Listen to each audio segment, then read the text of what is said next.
Hello guys, Guru here. If you're new to the channel or enjoy the content, feel free to subscribe and stay tuned for more top-notch podcast reviews of your favorite series. Peace. What's up people, this is Guru, and you know what time it is. Scum's Wish episode 3, let's go. As I thought, man, as I said last review, I knew this episode was gonna go crazy, and it did. It kind of backtracked at the beginning of the episode. We see how Ichan and Hanabi met and kind of how she started developing feelings for Hanabi. But I gotta say once again, like I said last review, the reason these people kind of falling in love is this what made you fall in love with this person. Only one I can say is might be a real relationship. It's the one between Mocha and Mugi, because she known him for so long, since they were real little kids. They kind of grew up together, so she kind of fantasized about being his princess the whole time. So there was a lot of years put into that, and they kind of grew as they grew up, you know. And but it was kind of weird. You just meet somebody on a subway and they treat you kindly, and after that, you pretty much just fall in love with them. So one person is treating you kind, you fall in love with them. But it is what it is. For the sake of the story, we got to run with that. And not saying that it can happen. It's almost like love at first sight, but I know it wasn't love at first sight, but we can see that. So Ichan just comes on to Hanabi in the bed, and she tongues her down, kisses her. I mean, she gets him into. I mean, it was heavy, man. It was pretty sexy scene, man. Some hot lesbian action going on there, man. And Hanabi was a shock, what is going on? And Ichan just read her. Ichan just put it all out there, I can tell you really don't like this guy. Why are you pretending? And Hanabi kind of told her, we both love somebody else, and we're using each other. So she pretty much was like, well, instead of using him, why don't you use me? And that just shows the desperation. And that's pretty much a big time simping, man. That's some fact that this person is not really liking you, but you're just gonna let them use you. Especially if you got true feelings for them. At least Hanabi and Mugi, as they act like they don't have true feelings for each other, so them using each other really doesn't matter, because they're not gonna hurt each other's feelings that much. But Ichan is really simping because she actually has feelings for Hanabi.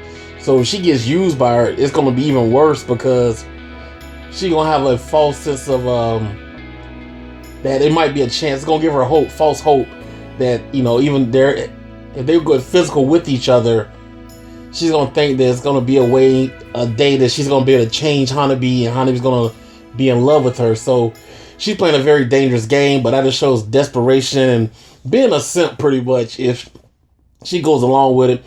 But Hanabi doesn't. She's pretty much nah, I'm dealing with what I'm dealing with. You know what I'm saying? Which is Mugi, because she's used to Mugi, rather, and she feels that Mugi's more in the same boat with her, because the two people that they're in love with have feelings for each other. So it seems. Now let's fast forward to the one scene that shows Mugi.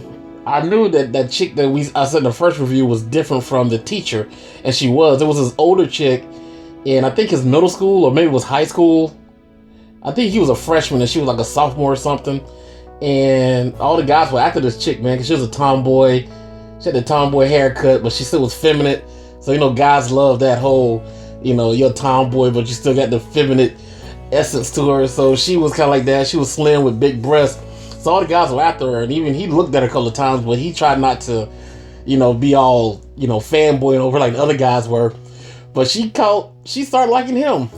I guess because the way he acted, because all the other boys were just simping and just thirsting after her, and he kind of played it cool, you know what I'm saying? So, he stood out of the pack, and he was secretly banging this chick, man. So she took his virginity and everything, and so this little affair went on, and then even she stated back then that she could tell that he was in love with somebody else, even though they were having sex. So back then, even though he was kind of using her, but she accepted it because she was having fun, Since she was older, she understood the game, I guess, and was she might have been more experienced than him, so she probably wasn't a virgin either.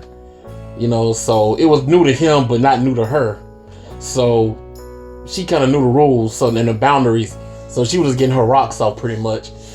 And so she moves on. It's like, I'm leaving, I'm out of school, you have a head for this, I don't.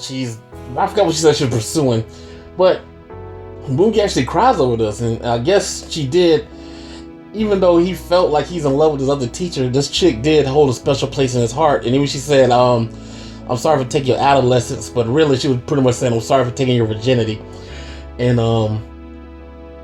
it was sad to see her go, because she did play an important part of his life, because, you never forget your first, and she was his first, and I guess they spent a lot of time together, so he had some kind of connection with this young lady.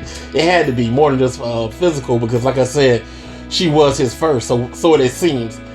And so it's like, so we kind of see like the different dynamics is going on with each person past or whatever, as far as Ichan and Hanabi and Moogie and this chick, I forgot her name. I don't even know if they said her name. They might have.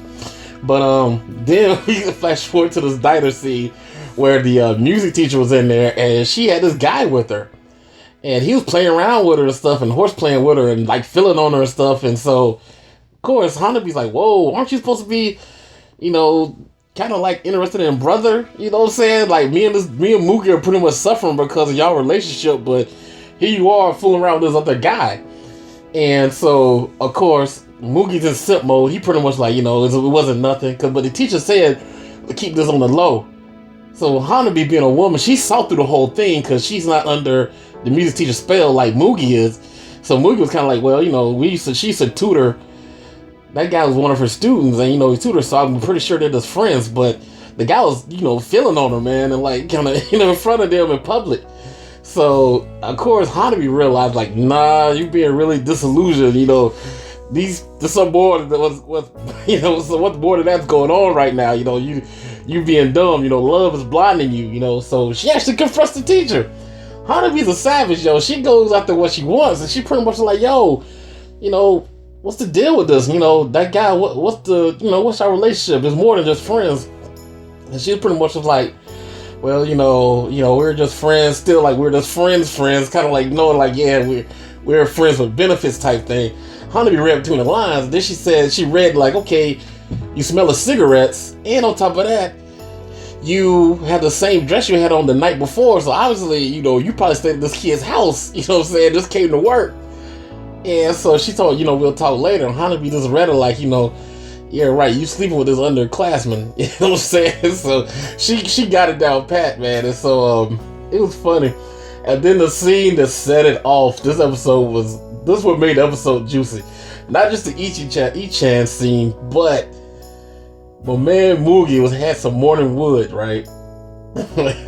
And Hanabi comes over, and she gets to bed with him. He's kind of like, whoa, like, hold on now, something going on under these covers, So I'm thinking, I don't know if y'all got that or not. Did he have a wet dream or something? Because Hanabi said something first, said, hey, is this? And he hugged her real tight. And then she said, you're hard. And he was like, well, I was like, whoa. And so he looked at her, and he was like, yeah, go ahead and touch it. I was just like, yo, this is going in. This episode is going in. So she grabbed, I guess she just squeezed the hell out of him. He said, how are you trying to break it? It was comedy, everything. It was like the awkwardness of your first time. So I guess she's learning on the fly, even though he's been there before, she hasn't. So we pretty much established that Hanabi's still a virgin. And,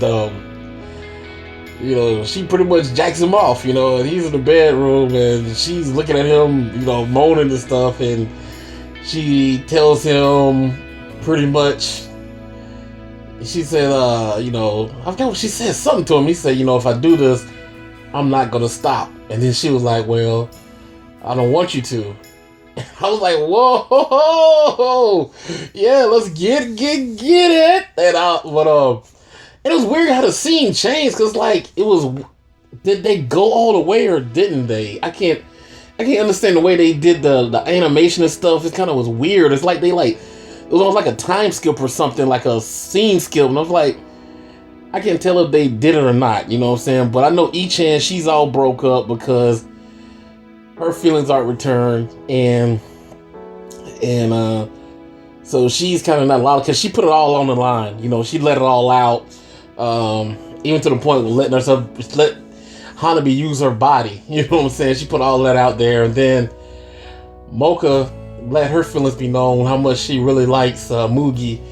And Hanabi just walks past her like, she's on her own world of what happened between her and Ichan.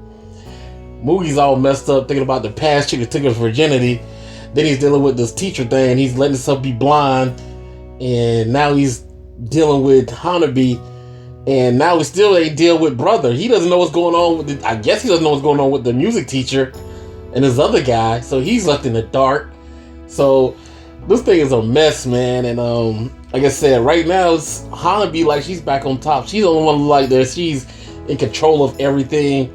Like she's more. I thought Mugi was more realistic, man, but I guess, well, I don't know, man. Everybody has their little parts where they're disillusioned by love, so it is what it is. But right now, everybody seems to be hurting everybody. So this is a crazy series, man. I'm enjoying it a lot, man, because this actually happens in real life. Not as much as this on this level, but it does happen. So tell what y'all thought of this episode in the comment section. Don't forget to share and like. This is the Guru. See y'all for episode 4. Peace.